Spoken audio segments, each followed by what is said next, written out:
semenjak sepeninggal suaminya 3 tahun lalu. Leni seorang ibu muda, tinggal bertiga dengan kedua putranya. Meski hidup bertiga, namun mereka menjalani hari dengan penuh kebahagiaan. Kemana anak-anak ini nggak pulang-pulang? Dan saling menyayangi satu sama lain. Meski terkadang, Adi dan Fajar sering lupa waktu saat bermain. Adi, Fajar pulang nak.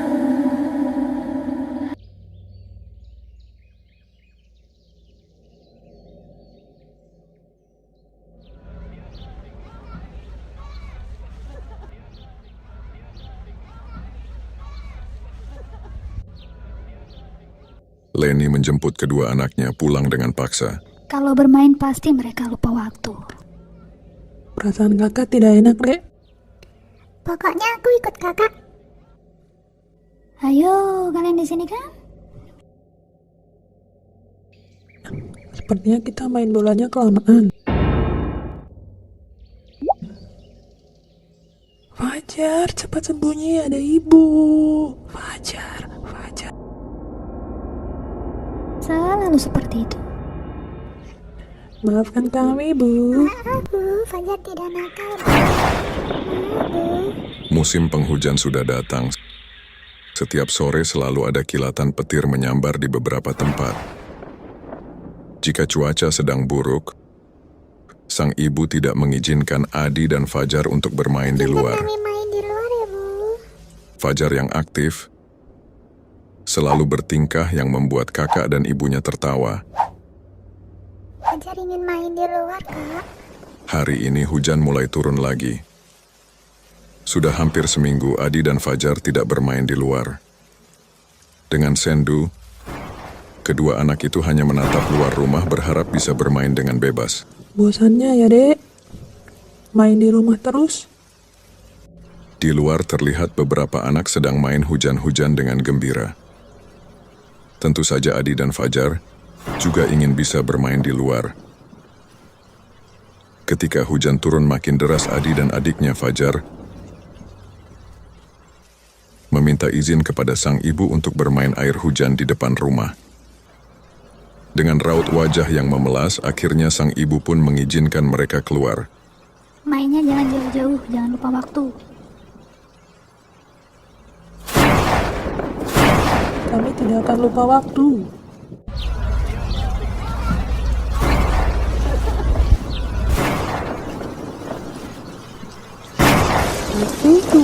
Satu, dua. Senangnya main hujan-hujanan.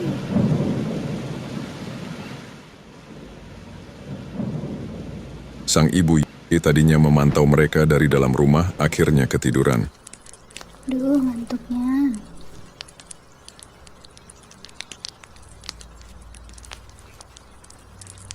Di saat ibunya tertidur, Halo, Tito. tak berapa lama kemudian datanglah teman mereka bernama Tito. Tito mengajak Adi dan Fajar agar bermain hujan-hujan agak jauh dari rumah mereka. Ayo ke sana, tapannya bagus. Banyak teman. Pokoknya aku ikut kakak. Saking asyiknya mereka bermain.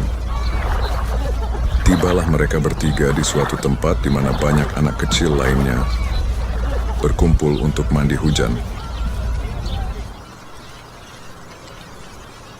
Ayo ke sana. Mereka berenang ke sana kemari dengan gembira senang. Tanpa diduga, sampailah mereka di suatu tempat, yaitu bekas galian yang memiliki kedalaman lebih dari 1 meter. Sangat seru. Terus berlari-larian sampai akhirnya mereka bertiga mendekati lokasi tersebut. Tanpa pikir panjang, Adi dan Tito itu pun terjun ke galian yang tergenang air.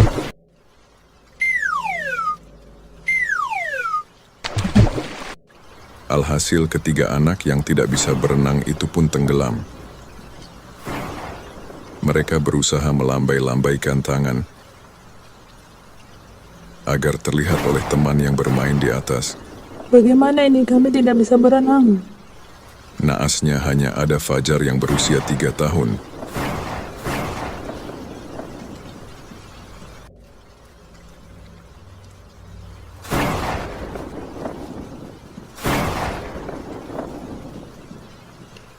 Kemana kakak? Aku ditinggal? Kakak di sini rupanya? Melihat kakaknya melambai-lambaikan tangan, Fajar jangan ikut. Aku ikut kakak. Fajar perlahan mendekat dan ikut menceburkan diri ke dalam genangan tanah galian tersebut.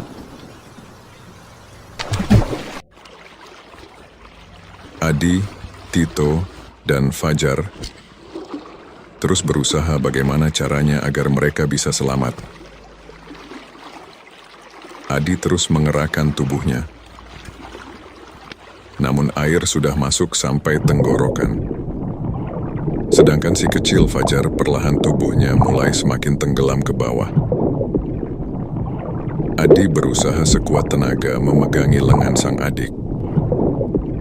Tapi Adi sendiri merasa makin lemas.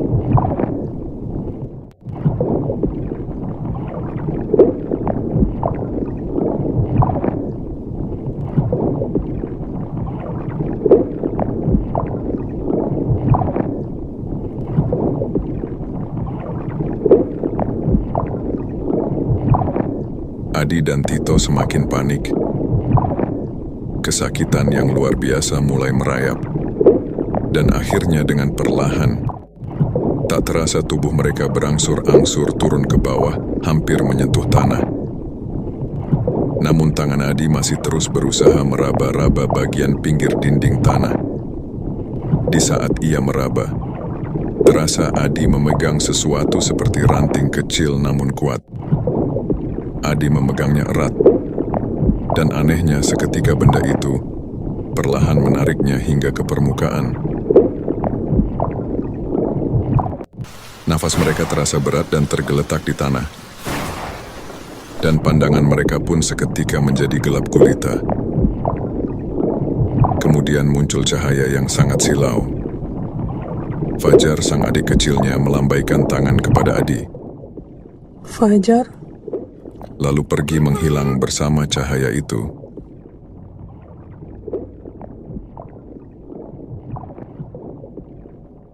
Terlihat lagi bayangan, di mana Tito dan Adi tenggelam di genangan. Kedua anak itu terlihat sudah mulai lemas. Bahkan gerakan tangan mereka sudah mulai tidak aktif. Fajar, sang adik kecil, berlarian mengelilingi sumur, berusaha menolong kakaknya, tapi tangannya tidak sampai. Fajar berlari ke sana kemari mencari kayu, tapi tidak ia dapati.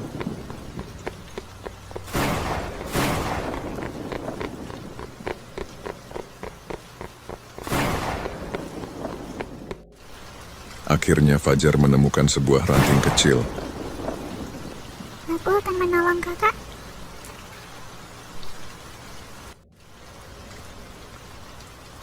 Aku ingin terus bersama kakak.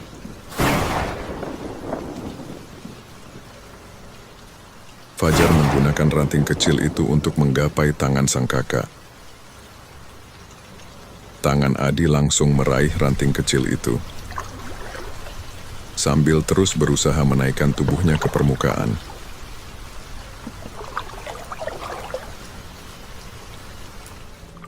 Ternyata yang menolong Adi adalah adik kecilnya sendiri, yaitu arwahnya Fajar yang sudah tenggelam.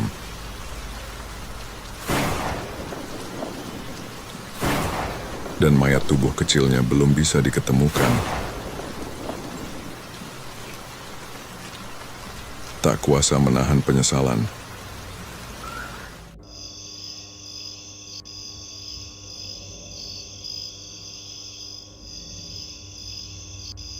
Adi menangis sejadi-jadinya saat terbangun dari mimpinya di dalam dekapan sang ibu. maafkan aku, Bu. Fajar hilang. Tiap menit, tiap jam, Adi dan sang ibu dibantu tim penolong menyusuri sungai untuk mencari Fajar. Anakku Fajar pulanglah, nak. Ini ibu.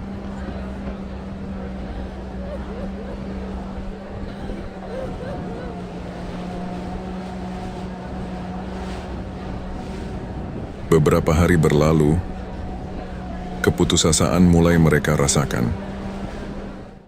Sudah seminggu, mayat Fajar belum juga muncul ke permukaan. Bahkan tim SAR pun sudah mulai putus asa dan kelelahan.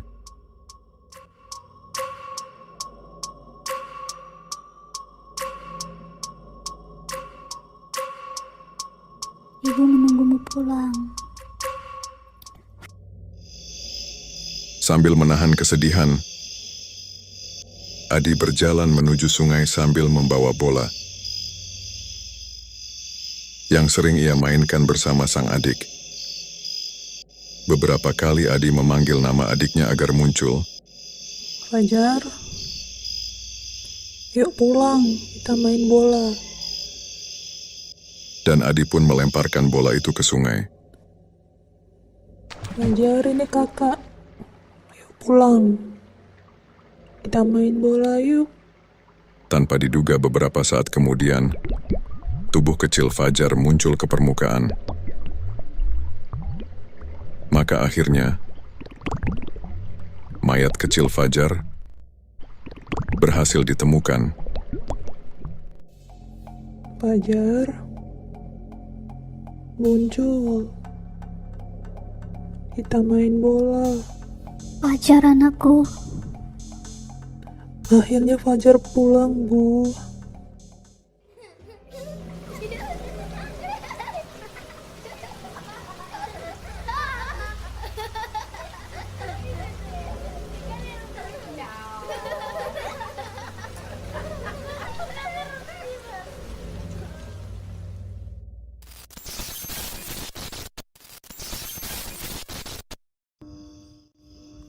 Kau mau permen?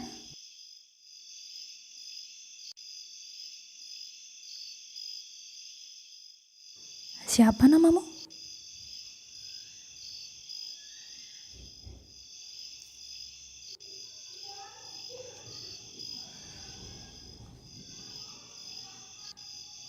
Namaku Fajar.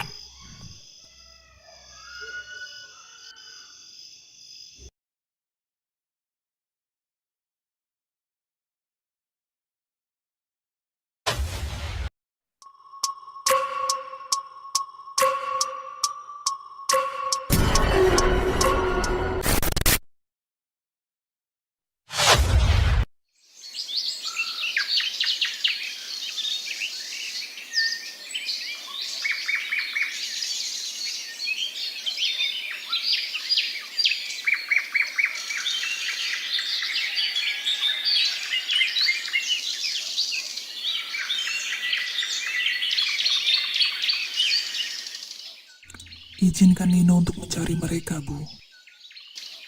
Rian dan Nino berpamitan kepada Ibu Iem untuk perjalanan panjang mereka. Ikhlaskan apapun yang akan terjadi pada Nino. Mencium tangan ibunya dan memeluknya.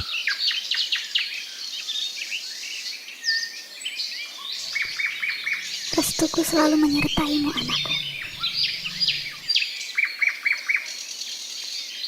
Seakan mereka berdua akan berpisah sangat lama. Mereka pun mulai berjalan meninggalkan gubuk Ibu Iem. Lambaian tangan lembut Ibu Item mengiringi langkah Rian dan Nino. Mungkin ini akan menjadi perjalanan yang tidak memiliki arah. Kita bisa selamat, tapi juga tidak. Tapi akan kupastikan, kau bisa kembali dengan selamat, Rian.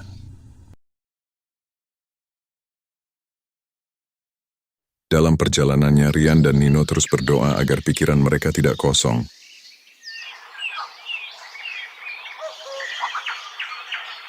Rian dan Nino berkeyakinan pemuda-pemuda yang hilang di desa.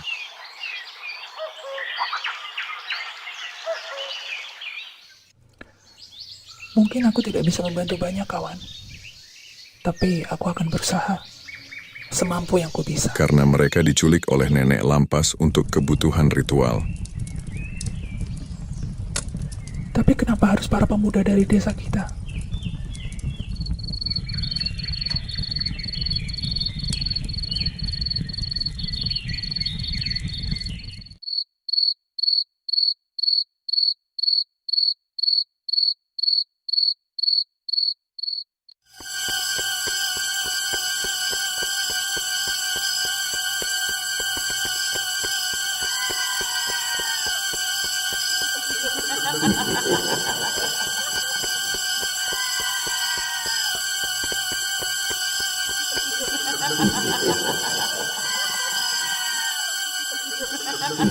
Nenek lampas sendiri adalah sebutan untuk penganut ilmu hitam yang kerap menumbalkan manusia untuk mempertinggi ilmunya.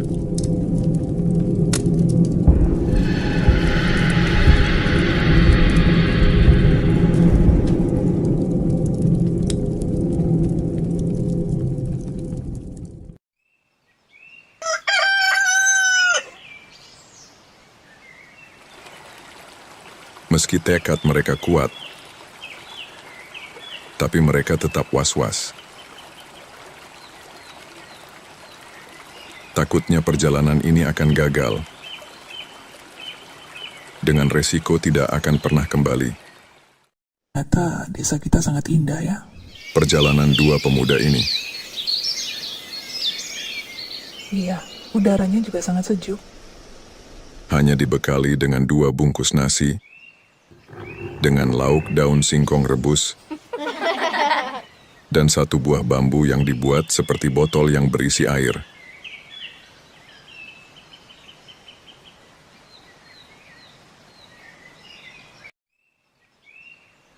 Nino menjelaskan kalau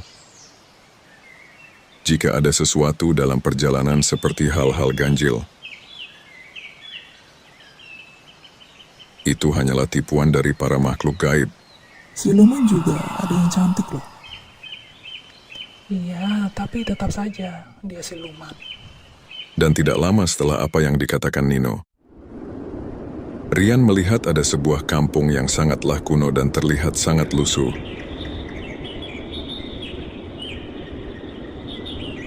Kita sampai juga di perkampungan gaib. Tetaplah fokus dan jangan terkecoh. Nino berpesan, apapun yang terjadi, Rian tidak boleh jauh darinya. Oh, jangan berimajinasi di kampung ini, karena akan menjadi kenyataan. Iya, aku mengerti.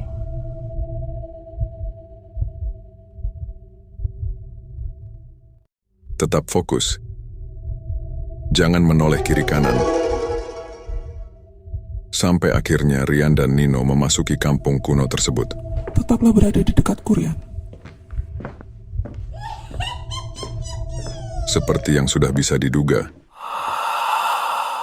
semua warga kampung kuno itu menatap Rian dan Nino dengan sinis.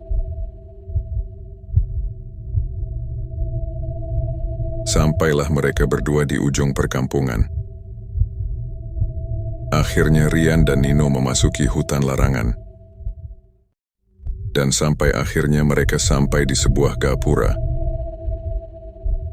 Nino menghentikan langkah, diikuti oleh Rian. Sekarang tugasmu membawa bungkusan ini, dan jangan sampai para makhluk itu merebutnya. Nino memberikan bungkusan yang dimana itu adalah ranting kayu yang Ibu Iem beritahu untuk menyelamatkan para pemuda desa. Nino berpesan, saat Rian masuk ke kampung gaib itu, maka larilah secepatnya mungkin. Jangan menoleh.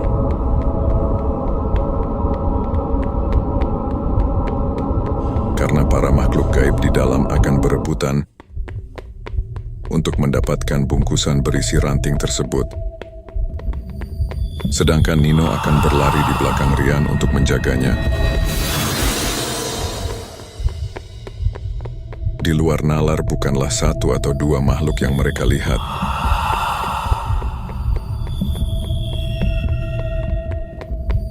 Tetapi seisi kampung mulai berlarian mengejar bungkusan yang dibawa Rian.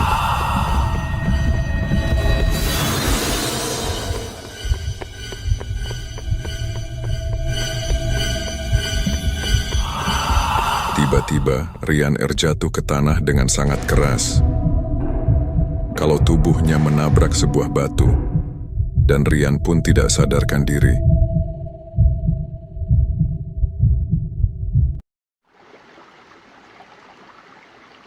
Aku ada di mana?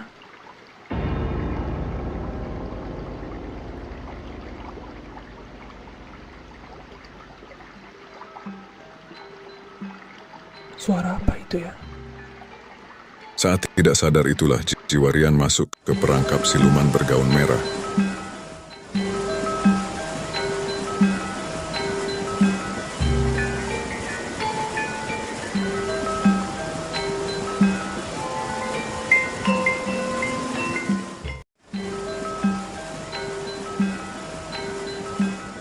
Yang merayunya dan mengajaknya menuju kematian. Bagaimana mungkin ada wanita secantik itu di tengah hutan?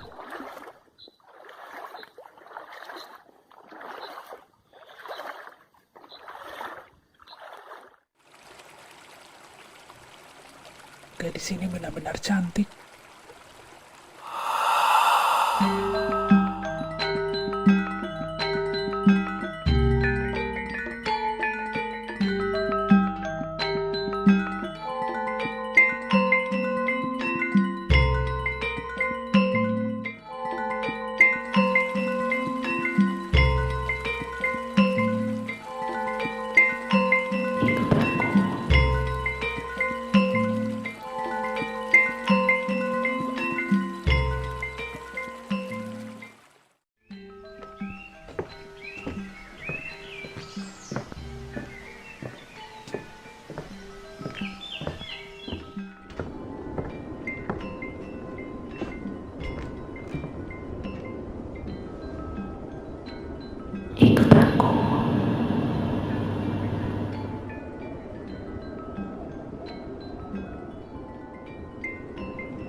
Tak lama kemudian, Bangunlah.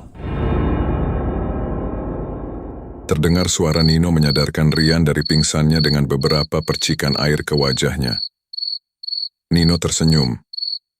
Rian pun memeriksa bungkusan berisi ranting masih kokoh ada di pelukannya.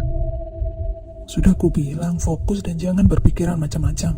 Iya, maafkan aku.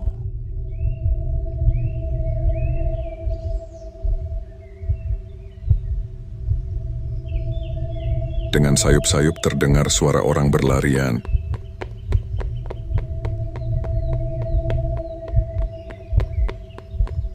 Rian dan Nino terperanjat. Ternyata para pemuda desa yang hilang. Mereka berhasil kabur dari ritual nenek lampas. Akhirnya kami bisa menemukan kalian. Namun mereka hanya berputar-putar saja di dalam hutan itu, tanpa tahu jalan keluar, tanpa pikir panjang. Nino langsung mengajak para pemuda dan Rian untuk menuju ke gapura yang mereka lewati tadi. Mereka berlari-berlari tanpa henti dengan menahan takut dan sakit serta rasa lapar. Beberapa lama kemudian sampailah mereka di gapura kampung gaib.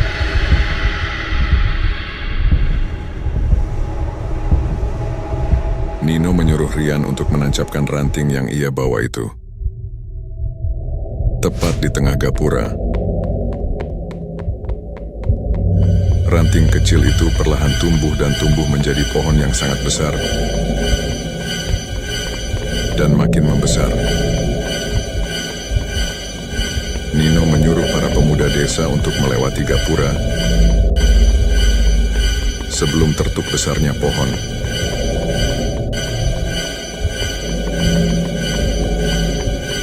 Mereka berlari tanpa henti, tanpa boleh menoleh ke belakang. Mereka lari dan terus berlari hingga semua pandangan pun menjadi gelap. Akhirnya mereka sampai.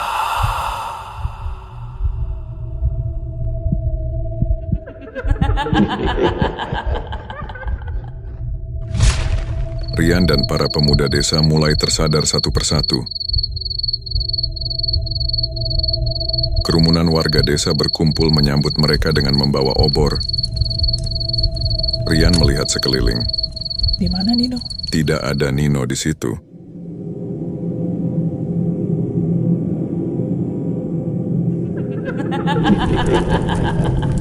Ternyata Nino sengaja menumbalkan dirinya untuk menyelamatkan para pemuda desa dan Rian agar dikembalikan ke dunia nyata oleh nenek lampas.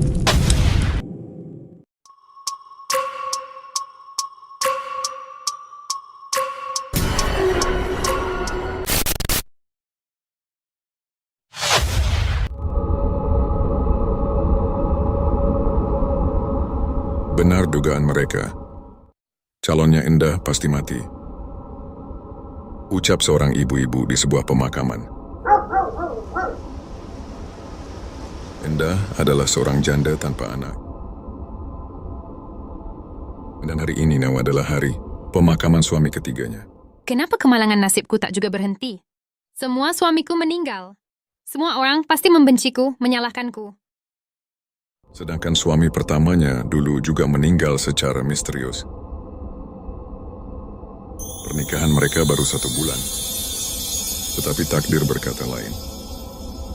Sang suami meninggal hari ini tanpa sebab. Namun mendadak pagi tadi, sang suami didapati sudah tidak bernyawa di kamarnya. Bahkan tidak ada tanda-tanda ganjil. Kabar kematian ini tentu menimbulkan tanda tanya besar bagi para warga. Sangat menyeramkan. Laki-laki yang menjadi suami Endah pasti mati. Akhirnya prosesi pemakaman pun selesai. Namun Endah masih bersimpul di samping gundukan tanah merah. Aku tahu, semua orang pasti menyalahkan aku. Aku merasa sangat malu. Ini di luar kuasaku. Cacian mereka sangat menyakiti hatiku. Kenapa ini harus terjadi lagi? Ibu itu adalah Bu Murtini. Ibu dari suami Endah yang pertama. Jangan bicara seperti itu. Yang terjadi sudah takdir. Tidak semua orang membencimu, anak. Ibu masih di sini. Ibu akan selalu bersamamu. Bu Murtini tinggal bersama Endah. Endah dan Bu Murtini sama-sama tidak memiliki keluarga. Orang tua Endah juga sudah meninggal, sehingga Bu Murtini dianggap sebagai ibunya sendiri. Dari ketiga keluarga suaminya, hanya Bu Murtini yang tidak menyalahkannya atas kematian sang anak.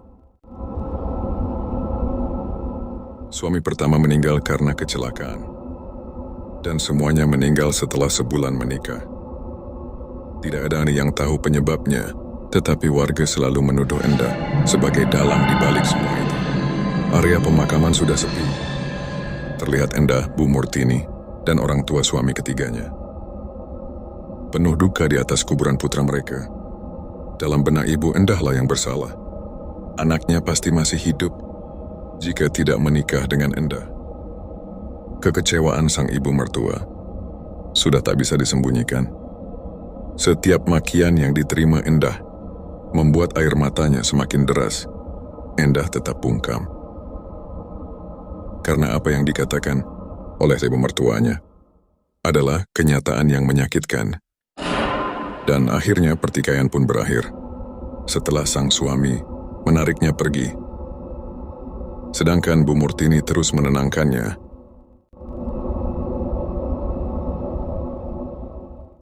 Namun baru sampai di ujung makam, ia berpapasan dengan Rahayu. Rahayu adalah temannya Endah, sekaligus teman suami. Ketiganya, mereka sering terlibat dalam kegiatan desa. Aku turut berbelasungkawa atas kepergian Mas Aji. Kenapa begitu mendadak? Padahal kemarin, Aji masih baik-baik saja. Maaf baru bisa datang, aku sangat menyesal. Sekilas Endah mengingat bahwa dulu Dulu memang sempat terdengar bahwa Rahayu pernah mencintai Mas Aji. Rahayu terlihat tulus mendoakan Mas Aji. Namun sesaat setelah Endah pergi, Rahayu terlihat tersenyum.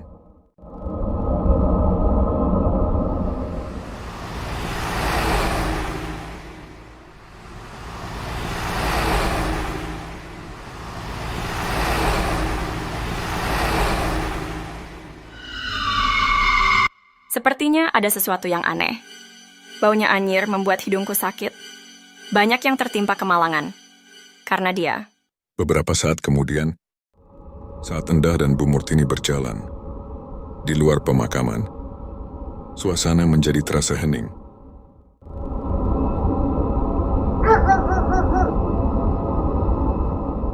Indi sedang berdiri di pinggir jalan, dan tiba-tiba pada saat yang sama, Endah dan Indi secara tak sengaja bertatap mata, saling adu pandangan.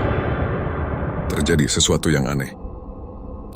Indi langsung masuk ke dimensi lain, hari pernikahan Endah dengan suami ketiganya. Terlihat normal dan bahagia. Kemudian di sebuah kamar tertutup, tercium bau kemenyan. Perlahan Endah menaruh kemenyan itu di meja, samping sang suami tertidur. Lalu Endah duduk di depan sebuah cermin besar. Ia sedang menatap wajahnya yang cantik sambil tersenyum. Tiba-tiba terlihat bayangan ular besar di dalam cermin yang menyatu dengan Endah. Endah pun tersenyum. Sedangkan sang suami yang tertidur menghirup aroma kemenyan yang sudah ia mantrai. Sang suami perlahan merenggang nyawa, dan Endah makin tertawa keras. Indi kembali ke dimensi nyata. Dia memang cantik, tapi sayang dia ular. Ia menatap lagi ke arah Endah. Ada 3 sosok arwah laki-laki mengikuti Endah. Mereka adalah suami-suami yang memang ditumbalkan oleh istrinya sendiri.